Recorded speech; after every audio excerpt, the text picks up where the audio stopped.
What's up, everybody, and welcome back to Dead Noise. I'm Chris, and over to my left is the frontman for the alternative metal band Palisades, Mr. Brandon Elgar. Brandon, thank you so much for the time. How you doing? Oh, I'm doing great, man. I'm doing great. First day of tour and first interview of the tour, so I'm pretty excited. Hey, I'm honored to be the first. So you guys have a fantastic new album, Reaching Hypercritical. It's been out for about a month now. So what's it been like to just finally have the album out, to be able to play these songs live and to see the fans' reactions face to face? Honestly, it's definitely a relief for us so far, just having this new music out. We've had this music for like a couple years now, and we've just been sitting on it for such a long time, but we've been trying to figure out the right time to release it since, COVID and everything like that.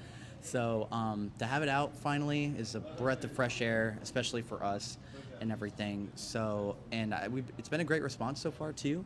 Everybody's been really enjoying it, how emotional it is, and it's definitely not like the heaviest album we've ever put out and stuff. It's definitely not like our older stuff, but we wanted to do something a little bit different and kind of test the waters out with me as a new vocalist and everything, and it seems like so far everybody's taking it very well, so yeah, it's good. What he said. What I said. So, speaking of the pandemic and everything, the album was written before the pandemic, you said? We started writing it in January of 2020, I believe. So it was a little bit before everything went down. So, but yeah, we started writing it, and then the pandemic happened. And we're like, all right, well, let's just keep writing then. We ended up writing like 30 demos or something like that. It was a lot, so we had to kind of like pick and choose which one was going to make it. So it was good. See, now as a fan, when I hear that, I think, 30 songs, just release them all at the same time, like a triple album.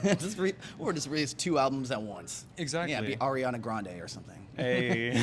Like Sweetener and Thank You Next. I don't know. So how do you decide what goes on the album, what stays on the back burner, and do they eventually go on the future albums? How does that process come about? For the newest album, we kind of just picked the ones that were just the most structured, I guess I would say. A lot of the demos that we had didn't have vocals. Some didn't have vocals. Some only had a few things here and there, guitars and stuff like that. So we kind of just picked ones that were just a little bit more ready to go, I guess. But we definitely have all the demos still. We just haven't, we're kind of messing with them a little bit now. Like, we're already trying to put out new music, so we're like backtracking a little bit on what we've written so far and seeing what we have. So yeah, it's a nice little folder to go back onto. I was just about to say, because it's been about 3 years, 2.5 years since the last time you guys recorded an album. So did the time So how did the time off impact your creative process? Did the pandemic teach you guys anything that you might have not known previously? I think the pandemic, it kind of just taught us to be more trustworthy with ourselves and to be more confident in what we write and not collaborate so much, even though collaboration is a big thing and we're not against it by any means. It's just we kind of wanted to really reach inside the 4 of us and what we could create on our own. And so yeah, we had to put a lot of trust into each other, and I think it definitely worked out. Our chemistry is great with each other, and it's just always been really good now. So it's just yeah words are fun. So when it came time to start writing again, recording again, what is your creative process as a band? Does one musician work on their instrument? Do you guys work on lyrics together? What's that process like for you guys? So we actually did a little bit different. Usually it is with a lot of bands, it's one person will write something, another person will add to it, and then vice versa, stuff like that. But we actually wrote everything together. Everybody collaborated on lyrics, melodies, everybody collaborated on guitars, drums, bass, everything, even though we don't have a bass player, but programming. But we collaborated on everything that we wrote for this album, and I think that's also another reason, just like another way of us trusting each other to see what we could create as a whole and not just as individuals and stuff. So yeah, it turned out really great though. We recorded in LA with Keith Nelson. Really helped us out. Zach Cervini mixed it, and they all loved the music, and they really helped us make it evolve into what it is now. So Okay. it's great. Now, music is very much a sonic medium. Obviously, you listen to music, but when it comes to metal and rock bands, the artwork on the album has become just as important as an element to the music. It supplements each other. So I'm really curious about the cover art for Reaching Hypercritical. Who came up with that design, and how does that represent the album, in your opinion?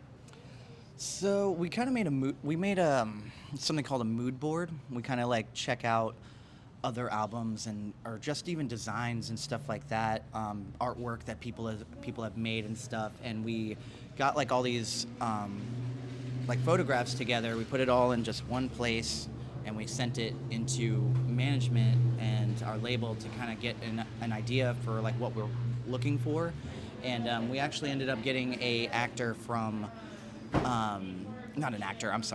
model from Australia to shoot that cover for us. They sent us like a list of models, and we saw her, and she just, I don't know, there was something about her that just really fit the vibe that we were looking for. Just somebody just in distress, somebody kind of bare a little bit, and it's just like, I guess to like kind of show like how much like mental illness or just like loss or grief, how much it can really drain a person, and how much like it could really just like make you feel empty and stuff. So I think like that model that we chose, like she was absolutely beautiful, and she just really portrayed that so well for us. And I think that's pretty much why we chose that album cover. So speaking of the vibes, how'd you come up with the name Reaching Hypercritical? What's the story behind that? So the word hypercritical is a word that I learned in therapy. It's when you're critical on yourself for the smallest reasons. So I felt like, we all felt that reaching hypercritical was the best way to explain like the process that we went through with everything that we went through throughout the pandemic, and it really brought us to like a point to where we were like reaching like wit's end and stuff like that, and not really knowing what we were going to do, and it was making us very hard on ourselves and at each other, and it was literally over the dumbest stuff too. And we thought that word just fit very well with, you know, what we were feeling and the impact that we were reaching to. Okay. Yeah. So you touched on this earlier. This is your first album with the band as the lead vocalist. So I'm curious as to how that process came about when it came time to decide who the new vocalist was, how it came to you, and if that impacted your vocal style at all, if you changed a couple things. So, I've been in the band for a long time, like about 6 years now, and everything with Lou, things with Lou, like it just didn't really pan out the way that he wanted, the way we wanted, and everything. And we came to a mutual agreement that he wasn't ready, or not ready. He just wasn't really willing to keep on like going with like the style that we were wanting to do and stuff, which is totally understandable. Like bands do that all the time. And, sometimes it grows out of people, and, we're still great friends with him and everything. Everything's fine. We literally just hung out with him not too long ago at like a wedding and at the festivals and stuff. So everything's been good with him. But once he left, we also did a couple tours where I was just vocals as well, just to kind of like test the waters out, see how it went. And it went well. Like the people, we did a Star Set tour here, and everybody loved it, loved how it was with the 4-piece. We went to Europe and did it with Sleeping Sirens, and everybody there loved it. And, the response was just so good that we were just like, let's just keep it this way, not bring anybody in new, keep it within the family and stuff like that, us four. And it just really all just kind of just flowed into place really well. And it's definitely been a little nerve-wracking for me, just because it's been a while since I've been a lead vocalist, so I had to kind of like relearn how to dance and like relearn how to move around without a guitar and stuff like that. So but after time, it definitely got easier, and I think it's pretty easy now. And now I dance like Gaga on stage. I'm great. So. Oh my goodness, I can't wait to see that later. It's gonna have a bunch of dancers behind me. It's gonna be fireworks. It's gonna be amazing. Palisades meets Beyonce. Yep, that's it. That's it. That's our next collaboration. Don't tell anybody. Let's go. So, so you've been featured on previous albums. You've done vocals on previous Palisades albums on songs like War and Patient. So what's it like now being the lead vocalist? Do you find yourself singing those parts a little bit differently now, or is it still the same? Honestly, I feel like I sing them the same way that I sang them on the record. I feel like I do, but you know, my voice has always been growing over the years. It definitely gets stronger, I feel like, over the years. Definitely a lot thicker. I feel like I listen back to like older songs now, and I'm like, I sound like that.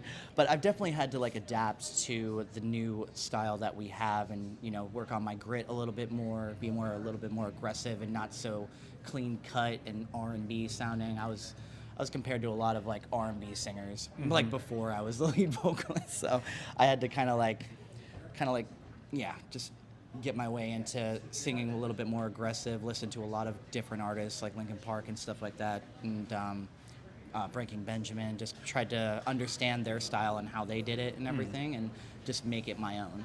So it was definitely a challenge. I also had to learn how to scream in a matter of a month before we went on that first tour with Starset as me as a vocalist.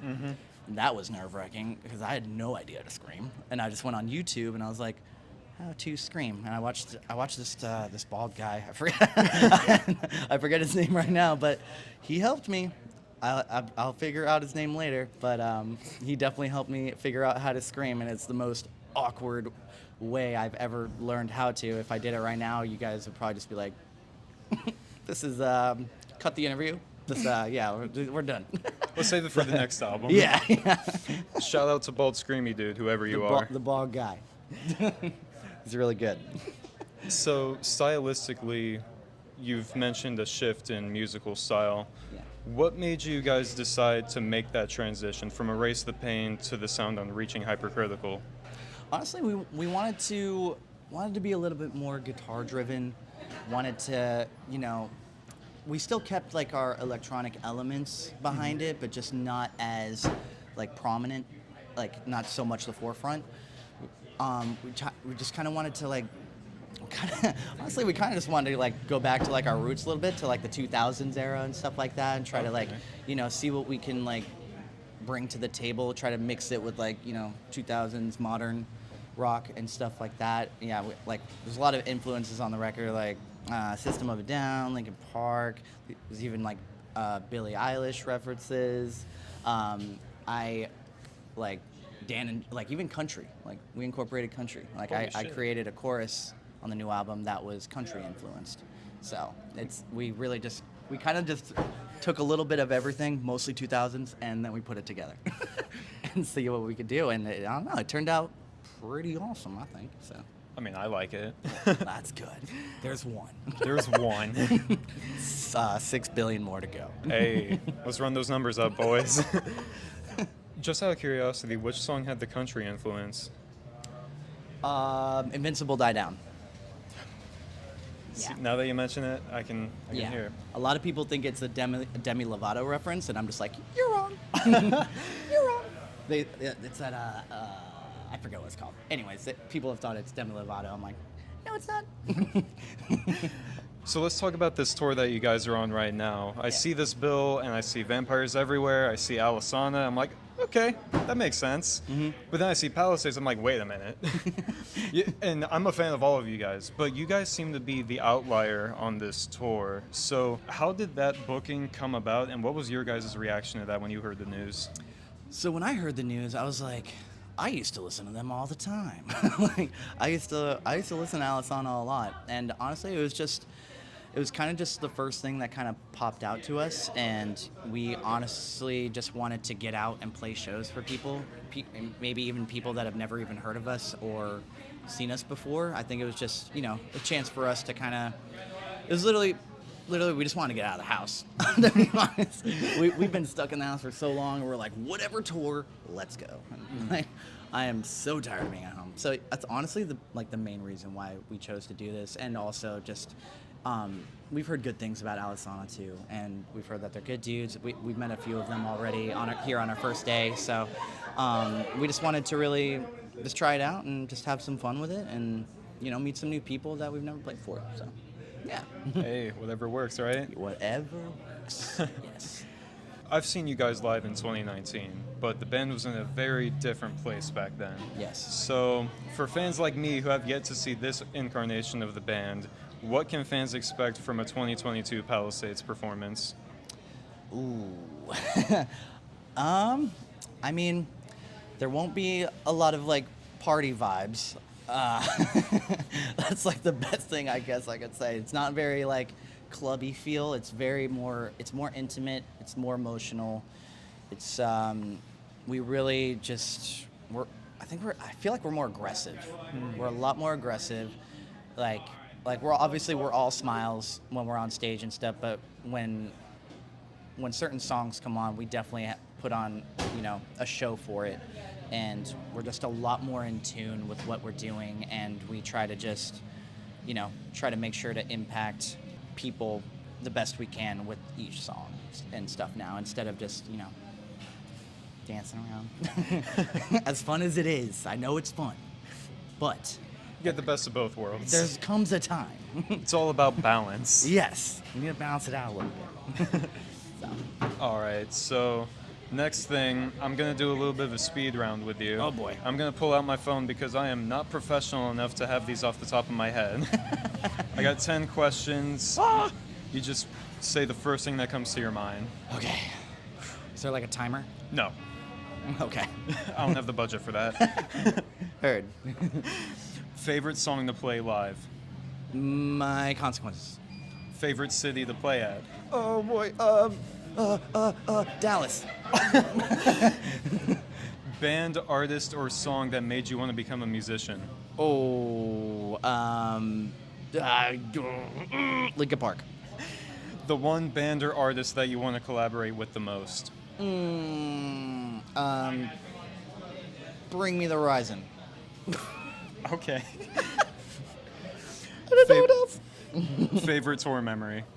Favorite tour memory. I remember for the Nothing More tour, there was a tour prank, and our tour prank on Nothing More was getting the mariachi band next door from the restaurant and having them go on stage while they were playing.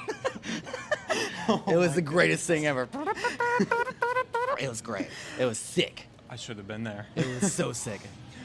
Most embarrassing moment on stage? Most embarrassing moment on stage. I guess playing with a broken hand. Holy Yeah. crap. I guess for me, I felt pretty embarrassed about it. Yeah. I just had a cast on and I was just playing bass Oh, that was when you were still on bass. yeah. Jesus. For me, yeah. I was still on bass and I broke my hand because I punched a trailer and the trailer won. Note to self, don't punch trailers. Yes, I was very angry that day for some odd reason. Sometimes it'd be like that. Yeah, I think I just had a bad show and I was like, F you, trailer. You hurt my feelings. And he just did not care. Dream tour lineup. Dream tour lineup. Slipknot. Breaking Benjamin. Us. Ice Nine Kills. Oh, hell yeah. You gotta bring that here. Okay, Bring that here. right here. I'm down. Place you haven't performed yet that you really want to. Japan. Everybody else in my band has been in Japan, but I have not been in Japan. What the hell? And I want to go. I know, they didn't take me. Bastards. Shame. Yeah, Japan for sure. I would love to go to Japan. Favorite thing to do outside of music? Watch movies. That is all I do. Favorite genre? Horror, Let's of go. course. Child's Play, 1988. Nothing beats it. I mean- And I love Midsummer. Midsummer's dope. And last question, song you wrote that means the most to you? Invincible Die Down. Definitely, just because it talks a lot about just being hard on myself and all the pressure that I put on myself a lot, and that's honestly one of my biggest problems is being way too hard on myself with every aspect of my life, and just trying to overcome that and not listen to how messed up my brain is all the time, and overcoming it. But yeah, that song's definitely that song means a lot to me. All right, that was everything I had for you. Do you have any final message to any Palisades fans watching? Let them know where to follow you, any updates on the upcoming tours, anything like that? Yeah, you can follow us on socials at We Are Palisades. I think it's the same for Twitter and for Instagram. Yes. Facebook, obviously, is Palisades. And yeah, we are on tour right now with Alesana. It is our first day here in Jacksonville. And we are going to be, I think there's only like 9, 10 more dates left, and it's all East Coast. If you'd love to come see us, you should. And we're also playing When We Were Hungry Fest in October in Vegas. If people want to come hang out with us in Vegas, lose some money, that'd be cool. My favorite hobby. Let's all lose money. And we're also playing Blue Ridge Festival. We are playing September 8th, same day as Ghost, Spirit Box, Sleeping with Sirens, Ice Cube. So that'll be a really cool day as well. And that is all I can tell you. Well, once again, thank you so much for the time. Thank you, man. It was I great appreciate talking with you. Thank you so much. And until the next video, stay tuned, stay scared, and I'll catch you later. Hell yeah.